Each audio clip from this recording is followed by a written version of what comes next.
아멘. 우리 지난주부터 우리 2달 동안 요한계시록 우리 전체 8번의 시간에 우리 첫 번째 시간이 시작이 되었고요. 오늘 두 번째 시간으로 요한계시록 3장에 나오는 우리 4대 교회를 통해서 우리 함께 좀 은혜를 나누어 보기를 원합니다. 우리 지난주 요한계시록의 말씀을 시작하면서 요한계시록은 두려움의 책이 아니다라고 말씀을 드렸습니다.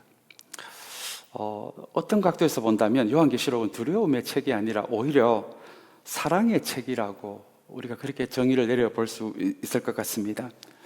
요한계시록 전체 내용이 이 세상의 모든 악을 바로 잡으실 우리 예수님, 그리고 그분의 신부이신 교회를 새롭게 하실 예수님, 그리고 그분의 신부인 교회를 보시기 위해 언젠가는 다시 오실 예수님, 이 전체 내용으로 이루어져 있기 때문입니다.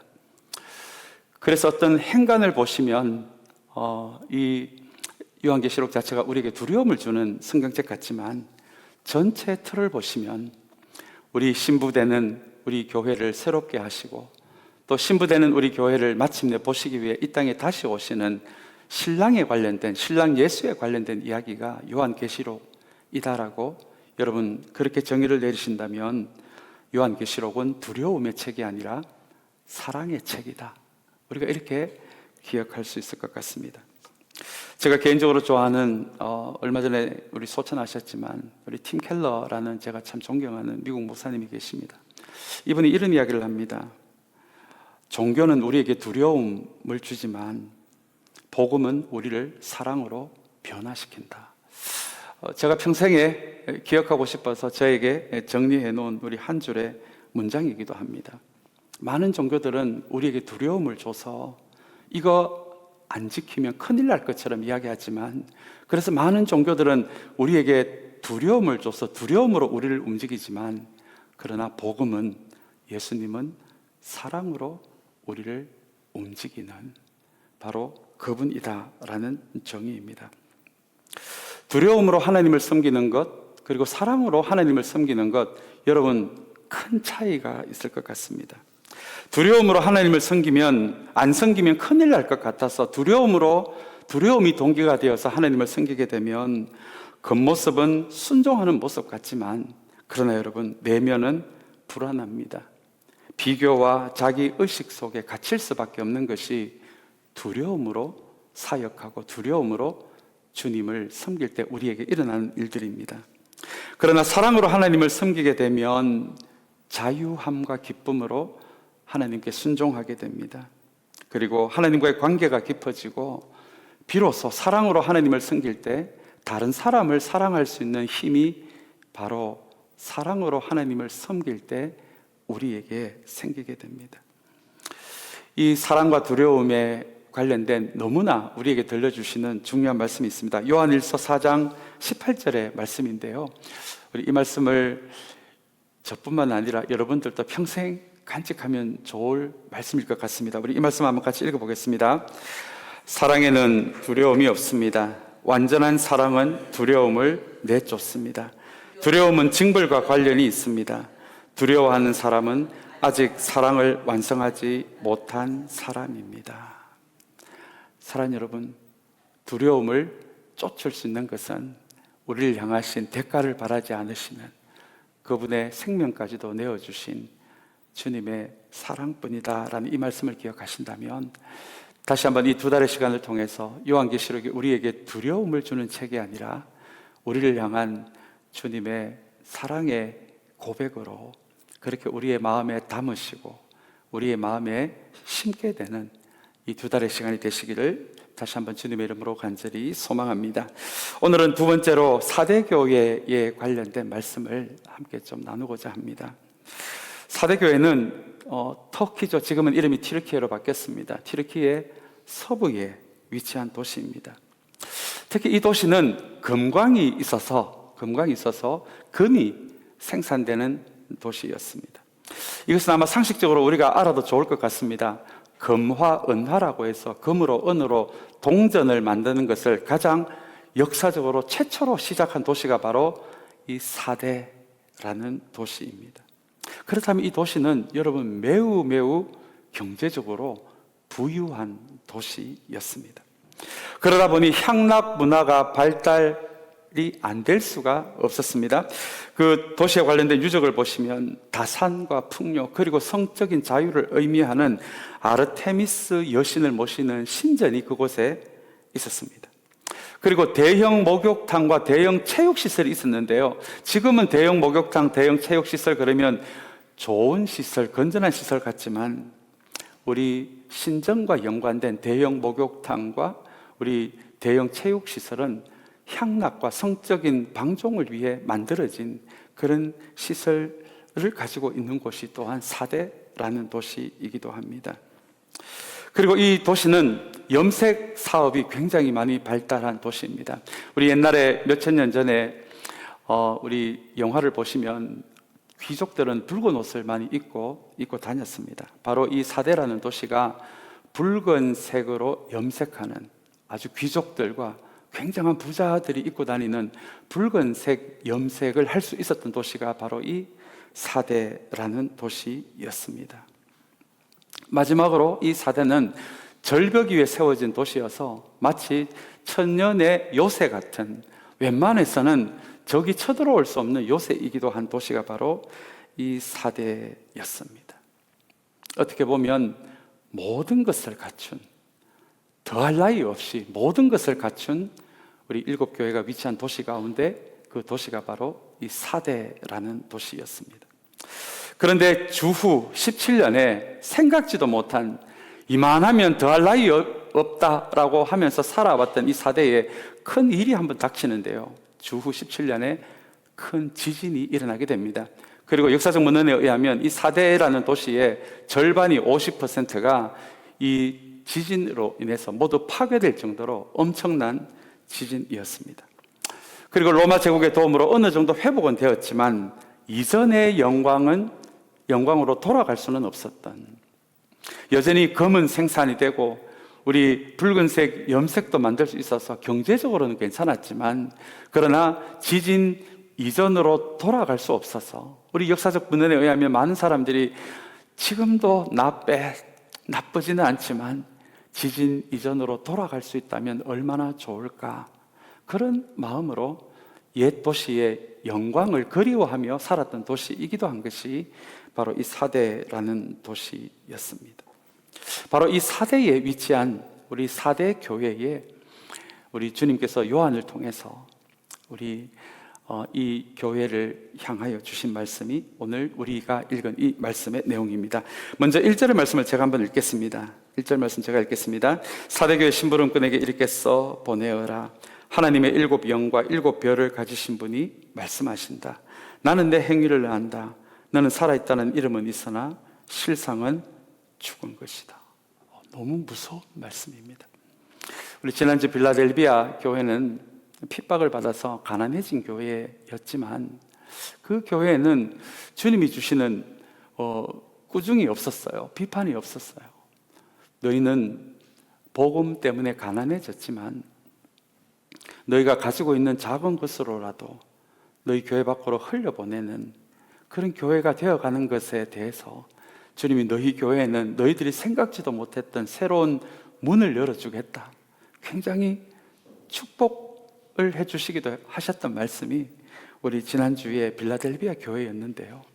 오늘 이 사대교회는 도대체 이 교회가 어떤 모습으로 세워졌기에 우리 1절에서 말씀하시는 것처럼 살아있는 것 같지만, 너희는 너희들을 살아있다라고 생각하지만 내가 보기에는 실제 모습은 죽었다라고 말씀하고 계실까요? 먼저 우리 1절의 앞부분에 보시면 7 영과 7 별을 가지시니 라는 표현이 나옵니다. 사랑하는 여러분, 요한계시록에서 7은 완전한 숫자를 의미합니다. 여기 나오는 영은 성령님을 의미합니다. 그러면 7 영이라고 하면 성령이 7분이 아니라 이 7이라는 숫자가 완전함을 의미하는, 상징하는 숫자라면 여기서 이야기하는 7 영은 7분의 성령님이 아니라 완전하신 분, 완전하신 성령님을 의미합니다. 그리고 이어서 나오는 표현이 7 별이라는 표현입니다. 7 별은 우리 요한계시록 1장 20절에 의하면 7 별은 완전한 별이 아니라 우리 소아시아에 있는 7교회를 영적으로 이끌어가는 영적 지도자를 의미한다라고 요한계시록 1장 20절은 우리에게 가르쳐 줍니다. 그렇다면 7별은 현재 7교회를 섬기고 있는 영적 지도자를 의미합니다. 근데 여러분, 오늘 이 말씀을 자세히 보시면 하나님의 7영과 7별을 가지신 분이라는 표현이 나옵니다. 가지신 분. 어떤 성경에는 손으로 붙들고 있는 분이라고 그렇게 번역되어져 있는 성경도 있습니다. 이 부분이 저에게는 참 은혜가 되었습니다. 7별을, 각 교회 영적인 리더들을 주님이 소유하고 계신다, 주님이 손으로 붙들고 계신다라는 의미가 되기 때문에 그렇습니다. 그렇다면 여러분, 가지신 분, 손으로 붙들고 있다는 것이 이것이 무슨 의미일까요? 우리 목회자들이라고 해서 다 완전하겠습니까? 아닙니다. 목회자도 약점도 많고 문제도 많고 계속해서 인격과 성품을 깎아 나가야 하는 사람이기도 합니다.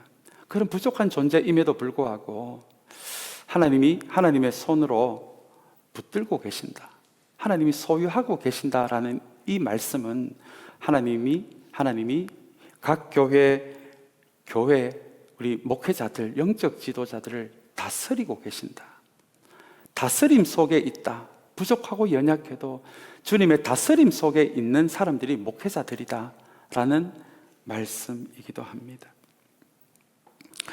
특별히 목회자는 교인들과 좋은 관계를 가져야 합니다. 건강한 좋은 관계를 쌓아가야 합니다. 그것은 두말하면 잔소리일 것 같습니다. 너무나 중요한 지점입니다. 그러나 여러분, 오늘 이 말씀에 의하면 목회자는 교인들과 좋은 관계를 가지기 이전에 우리는 먼저, 목회자는 먼저 하나님의 다스림을 받는 사람이 되어야 합니다.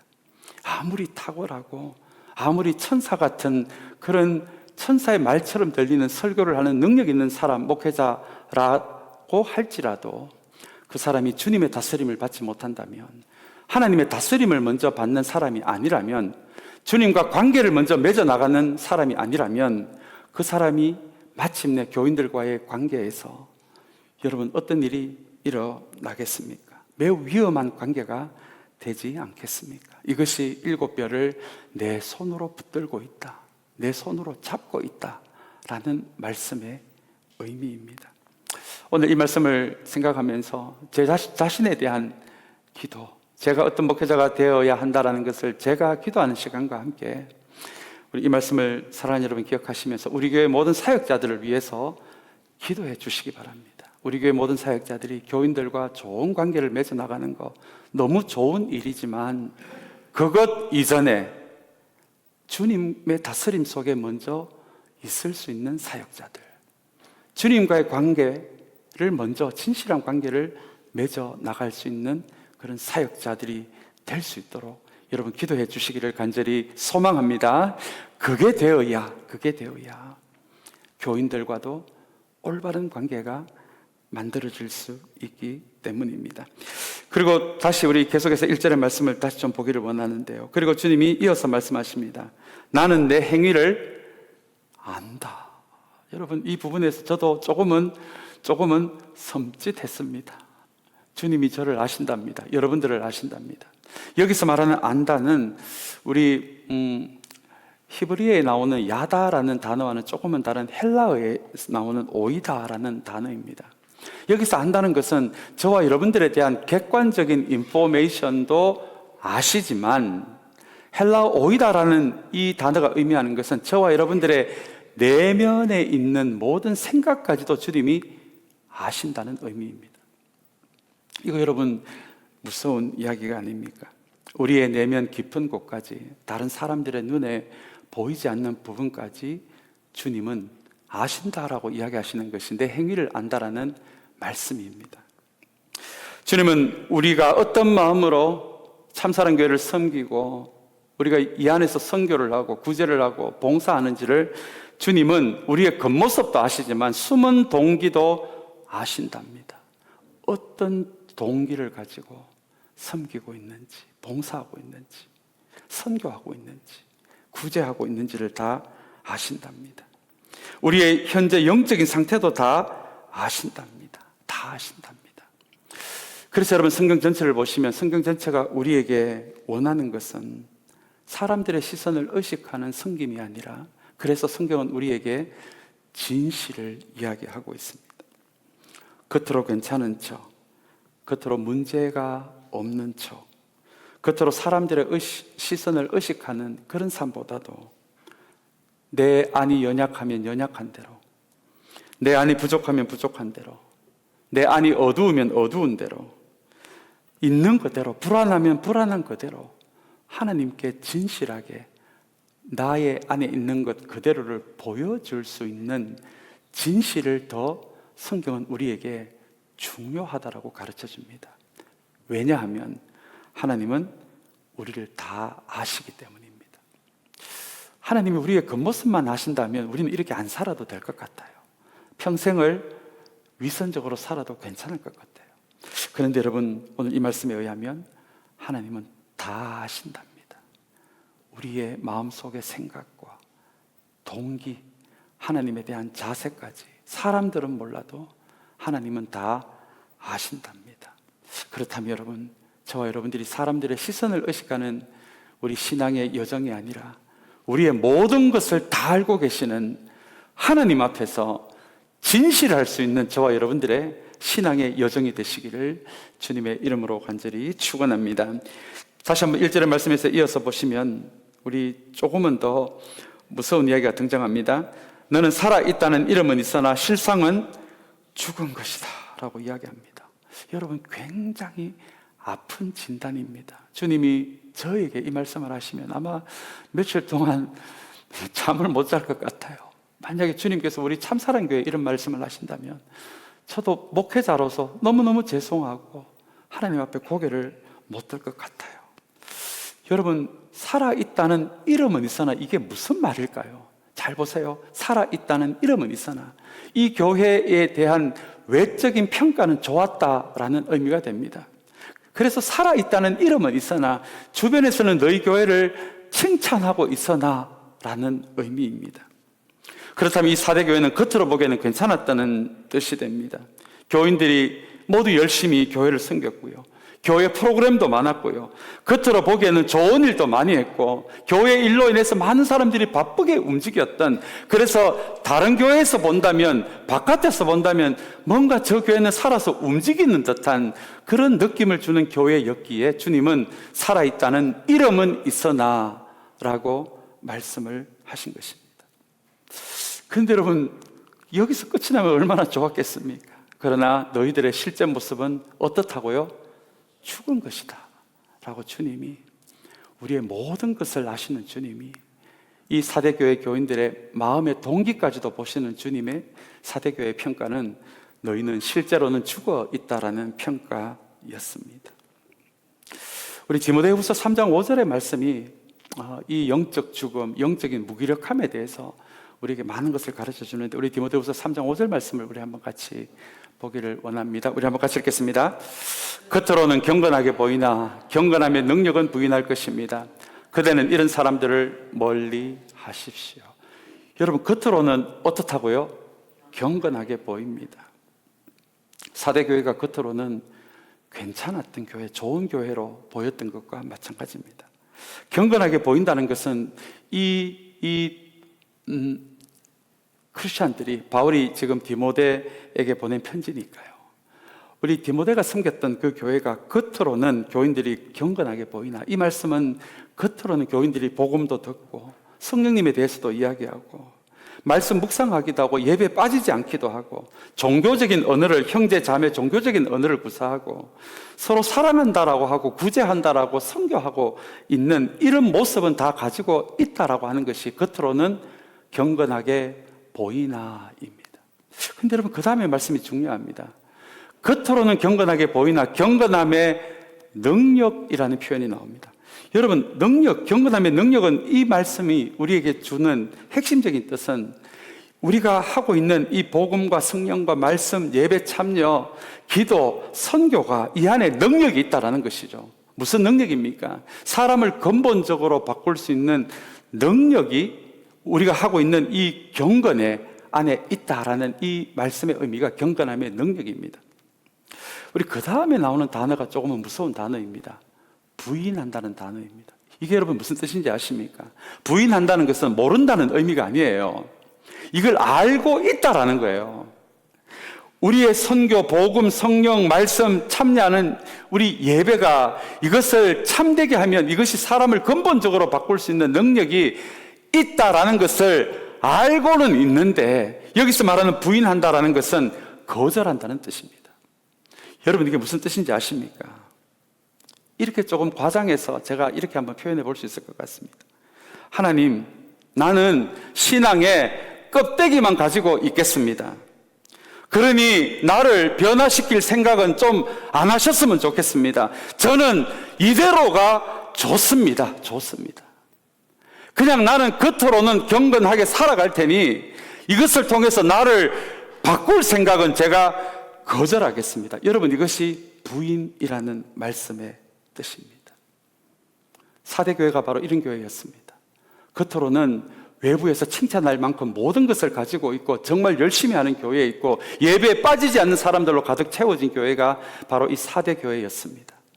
그러나 그 사람들이 하는 모든 것을 통해서 실제로 삶의 변화는 전혀 없었던, 그것을 거절했던, 지금 내 모습으로 살아가는 것, 이것이 가장 나다운 모습으로 착각하면서 살아갔던, 그래서 성령께서 말씀을 통해 우리를 변화시키고자 하는 성품과 인격과 우리의 가치와 자세를 변화시키고자 하는 것을 의도적으로 거절했던 그 교회가 여러분 바로 사대교회였습니다. 겉으로는 살아있는 듯이 왕성하게 움직이는 교회였지만 성령께서 말씀을 통해 자신을 변화시키는 것은 의도적으로 거절했던, 여러분, 그래서 주님이 살아있는 것처럼 보이지만 실제로는 죽은 교회라고 그렇게 평가를 하신 것입니다. 이 사대교회가 이렇게 된 데는 여러 가지 이유가 있지만 중요한 이유가 한 가지가 있습니다. 오늘 말씀을 자세히 보시면 다른 교회와는 달리 사대교회에는 핍박 이야기가 등장하지 않습니다. 만약에 사대교회가요, 그렇게 사대교회에 엄청난 성적으로 타락하고 향락적인 문화가 넘치는 이 도시에서 정반대되는 목소리를 냈더라면 아마 사대교회는 핍박을 받았을 것 같습니다. 근데 여러분, 사대교회는 핍박이 없었어요. 무엇을 의미할까요? 도시의 향락 사업에 함께 많은 교인들이 참여하였다는 의미가 됩니다. 사랑하는 여러분, 그렇게 도시의 악한 문화의 한 부분이 되면서 정말 경제적으로 부유했던 도시, 요새처럼 지어진 도시에서 안전하다라고 생각하는 그 도시에서 이 교회는 점점 생명력을 잃어가는 교회가 된 것입니다. 저도 한때 이런 생각을 했던 적이 있었습니다. 좋은 환경에 있으면 교회가 더 잘 되겠지라는 생각이었습니다. 지금도 그 생각이 완전히 바뀐 것은 아닙니다. 우리 교인들이 조금은 덜 불편한 그런 시설을 갖추면 좋겠다라는 마음은 여전히 가지고 있습니다. 그런데 여러분, 역사적으로 보시면요, 좋은 환경에서 교회가 더 잘 될 것 같은데, 여러분, 역사적으로 보시면 정반대의 일이 벌어졌습니다. 지난주 빌라델비아 교회는 가난했던 교회였지만 영적으로는 깨어있는 교회였습니다. 그런데 여러분, 우리가 오늘 붙들고 있는, 우리가 함께 은혜를 나누고 있는 이 사대교회는 오히려 빌라델비아 교회와는 다르게 모든 것을 갖춘 교회였는데 영적으로는 죽어가고 있었던 것입니다. 모든 것이 풍족하고 모든 것이 불편함이 없는 편안한 교회가 되다 보니 여러분, 영적인 야성을 잃어버린 것입니다.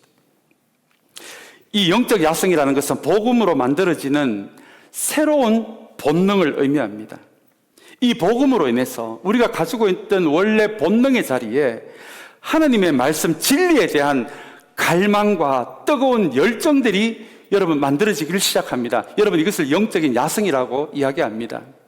복음이 내 마음에 자리 잡으면서 이전에는 가지고 있지 못했지만 이제는 사람들의 영혼을 향한 주체할 수 없는 한 사람이라도 복음 안에서 바로 세우겠다는, 그 사람의 영혼을 바로 세우겠다는 주체할 수 없는 열정과 사랑을 영적인 야성이라고 합니다. 근데 여러분, 역사적으로 놀라운 것은 아무것도 부족함이 없는 교회, 모든 것이 편리한 교회는 이 영적인 야성이 죽더라는 것입니다. 그 예가 어딘지 아십니까? 유럽입니다. 유럽은 지금 대부분의 개신교 교회들이 대부분 나라에서 문 닫기 직전입니다. 여러분, 유럽이요, 핍박을 당해서 지금 그런 일이 벌어지고 있는 것이 아닙니다. 선진국이 되면서 모든 것이 편안해지고 모든 것이 부족함이 없는 그 상태에서 유럽의 교회들은 영적인 야성을 잃어버린 것입니다. 복음에 대한 열정이 잃어갔고요, 한 사람이라도 주님 안에서 사랑으로 복음으로 세우겠다는 영혼에 대한 열정들을 유럽 교회는 그 편안한 상황에서, 편안한 시스템에서 모두 다 잃어버리게 된 것입니다. 오늘 이 일이 사대교회에 벌어지게 된 것입니다. 이 사대교회를 이렇게 진단하시고 나서 우리 주님이 3장 2절에서 이렇게 말씀하십니다. 우리 2절 말씀은 좀 중요한 말씀이어서 우리 한번 같이 읽으면 좋겠습니다. 우리 같이 읽겠습니다. 깨어나라. 그리고 아직 남아있지만 막 죽어가는 자들을 굳건하게 하여라. 나는 내 행위가 나의 하나님 앞에서 완전하다고는 생각하지 않는다라고 말씀하십니다. 여러분, 깨어나라라고 말씀하십니다. 영어로는 wake up입니다. 깨어나라라는 것은 다시 영적인 야성을 회복하라라는 말씀입니다.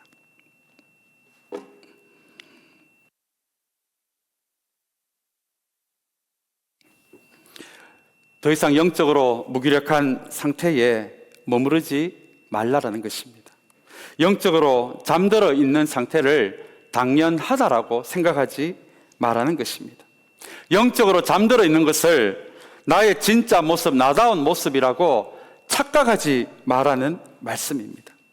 그 모습을 방치하지도 말고 내가 영적으로 잠들어 있는 것을 은연중에 즐기지도 마라라는 말씀이 영적으로 깨어나라라는 말씀입니다. 오늘 이 말씀을 사랑하는 여러분, 2000년 전에 4대 교회의 교인들에게만 해당된다라고 생각하지 마시길 바랍니다. 누가 진짜 영적으로 잠들어 있는지 아는지는 본인만 압니다. 그리고 우리의 모든 것을 알고 계시는 주님만이 아실 수가 있습니다. 그러나 여러분, 오늘 이 말씀의 의미를 아신다면, 그리고 이 말씀이 사대교회뿐만 아니라 이 시대 모든 교회들에게도 들려주시는, 모든 교회가 회복되기를 원하시는 하나님의 마음이라는 것을, 여러분 그 하나님의 마음을 붙들 수 있다면 다시 한번 잠들어 있는 상태, 영적으로 무기력한 상태, 그것이 나의 진짜 모습처럼 그렇게 살아가지 말라. 깨어나라. Wake up, wake up 이라고 말씀하시는 우리 주님의 말씀을 붙들게 되는 저와 여러분들이 되시기를 주님의 이름으로 간절히 축원합니다. 그리고 이 교회를 향한 이제 주님의 처방의 말씀이 바로 3절의 말씀입니다. 우리 3절의 말씀도 우리 한번 같이 읽기를 원합니다. 우리 3절 말씀 같이 읽겠습니다. 그러므로 내가 그 가르침을 어떻게 받고 어떻게 들었는지를 되새겨서 굳게 지키고 회개하여라. 만일 내가 깨어있지 않으면 내가 도둑같이 올 것인데 어느 때에 내가 내게 올지를 너는 알지 못한다 라는 말씀입니다. 우리 3절에 나오는 이 가르침은 복음을 의미합니다. 여러분, 겉모양은 경건의 모습을 가지고 있으나 속 사람은 철저하게 영적으로 잠들어 있었던 이 4대 교회에게 주님이 뭐라고 말씀하시냐 하면, 가르침, 이 복음을 이전에 너희 교회가 어떻게 받고 어떻게 들었는지를 다시 되새겨라 라고 말씀하십니다. 여러분, 이거 놀라운 말씀이 아닙니까? 도대체 복음이 뭐길래 우리의 잠든 영혼을 깨울 수 있다라고 주님은 그렇게 말씀하고 계시는 것입니까? 그래서 다시 너희 교회가 할 것은, 너희가 처음에 복음을 처음 들었을 때 그 복음을 어떻게 받고 어떻게 들었고 그것을 되새겼는지로 다시 돌아가라는 것입니다. 사랑하는 여러분, 복음이 무엇입니까? 아마 복음의 핵심 메시지 이렇게 한 3가지 정도로 우리가 좀 정리해 볼 수 있을 것 같습니다. 복음은 우리에게 이렇게 이야기합니다. 너는 하나님의 은혜로 너의 있는 모습 그대로 받아들여진 사람이 되었다. 지금부터 너를 너답게 하는 것은 너의 노력이 아니라 하나님의 은혜다라는 것이 여러분 복음의 첫 번째 메시지입니다. 두 번째 메시지는 너는 더 착해지려고 더 쓸모있는 사람이 되기 위해 살아가는 사람이 아니라 너는 복음 안에서 완전히 새롭게 태어난 사람이다라는 것이 여러분 복음의 두 번째 선언입니다. 새롭게 태어난 우리 안에 성령께서 오셔서 말씀으로 우리에게 근본적인 변화가 시작된 사람, 그 사람이 복음의 사람이다. 이것이 여러분 복음의 우리가 기억해야 할 두 번째 메시지입니다. 그리고 세 번째는요, 이 복음이 우리의 심령의 중심에 있어야 우리 마음에 자리 잡은 하나님 이외에 자리 잡은 우상으로부터 자유롭게 될 수 있다라고 그렇게 복음은 우리에게 이야기합니다. 이 복음이 우리에게 자리 잡지 않으면 우리가 하나님 대신에 붙잡을 수 있는 이 시대의 우상요, 돈, 힘, 사람들의 인정, 탐욕 같은 우상들이 우리의 마음에 자리 잡게 되니 우리의 마음의 중심에는 이 복음이 자리 잡아야 한다. 그래야 우상으로부터 자유케 되고 우리 마음의 중심에 복음이 자리 잡아야 우리는 비로소 하나님 사랑, 이웃 사랑의 길을 갈 수 있다라고 하는 것이 여러분 우리가 기억해야 할 복음의 세 번째 메시지입니다. 다시 이 복음으로 돌아가라는 것입니다. 사대 교회에게 너희가 하고 있는 교회 안에서 바쁘게 하고 있는 모든 일들 내려놓고 모양은 있으나 능력은 거부하는 그 모습을 내려놓고 다시 너희가 처음에 들은 복음으로 너희 인생들을 향한, 우리 영혼들을 향한, 사대교회를 향한 복음의 메시지에서 다시 시작해야 하라고 한다는 것이 여러분 3장 3절이 사대교회에 주시는 주님의 처방전이었습니다. 그리고 마지막으로 이 3절의 말씀에서 우리 말씀의 우리 마지막 부분을 한번 다시 좀 보면 좋겠습니다. 우리 3절에 그 다음 부분입니다. 회개하여라. 네, 대sek에서 굳게 지키고 그 다음에 회개하여라 라는 말씀이 나옵니다. 사랑하는 여러분, 많은 분들이 회개를 잘못 알고 있습니다. 우리가 우연찮게 한 잘못된 행동 하나를 하나님께 기도하면서 이야기하는 것을 회개라고 그렇게 이야기를 하고 있습니다. 그것이 잘못된 회개는 아니지만 회개의 전부는 아닙니다. 성경이 이야기하는 회개는 나의 잘못된 행동 하나를 하나님 앞에 회개하는 것이 아니라 내 마음의 중심을 다시 하나님께 맞추는 과정입니다. 중심을 하나님께 맞춘다는 것은 진짜 회개는 내 마음의 중심에 하나님 대신 자리 잡고 있는 우상을 하나님 앞에 내려놓는 것을, 여러분 그것을 성경은 참된 회개라고 이야기합니다. 내 마음에 자리 잡고 있는 것이 돈이라면, 인정이라면, 자존심이라면, 영향력이라면, 경쟁력이라면, 우월감이라면 여러분 이 마음에 자리 잡은 것이 우리의 행동을 결정하기에 진짜 성경이 이야기하는 참된 회개는 내 마음에 자리 잡은 우상을 주님 앞에 내려놓을 때, 회개는 복음 대신에 내가 붙들고 있었던 우상들을 내려놓고 다시 복음을 붙드는 것이 여러분 성경이 이야기하는 참된 회개입니다. 그래서 주님은 너희들이 바쁘게 하고 있는 그 프로그램 다 내려놓고 다시 복음을 붙들어라 라고 말씀하고 계신 것입니다. 여러분 이것이 2000년 전 우리 소아시아에 있었던 가장 부유한 도시에 있었던 사대교회에 대한 우리 주님의 마음입니다. 이 말씀을 생각하시면서 저와 여러분들은 어떻게 살아가기를 원하십니까? 어떻게 살아가기를 원하시는 마음이 이제 마지막 4절의 말씀에 담겨져 있습니다. 우리 4절 말씀 읽고 이제 마치겠습니다. 4절 말씀 같이 읽겠습니다. 그러나 사대에는 자기 옷을 더럽히지 않는 사람 몇이 있다. 그들은 흰 옷을 입고 나와 함께 다닐 것인데 그들은 그럴 자격이 있기 때문이다 는 말씀입니다. 성경에 나오는 옷은 그 사람의 인격과 정체성, 그 사람의 삶을 의미합니다. 4절의 말씀해 보시면 자기 옷을 더럽히지 않는 사람, 이것은 도덕적인 모습을 이야기하는 것은 아닙니다. 우리 복음은 우리가 도덕적으로 살기 위해 열심히 노력해야 한다는 말씀이 아니기 때문에 그렇습니다.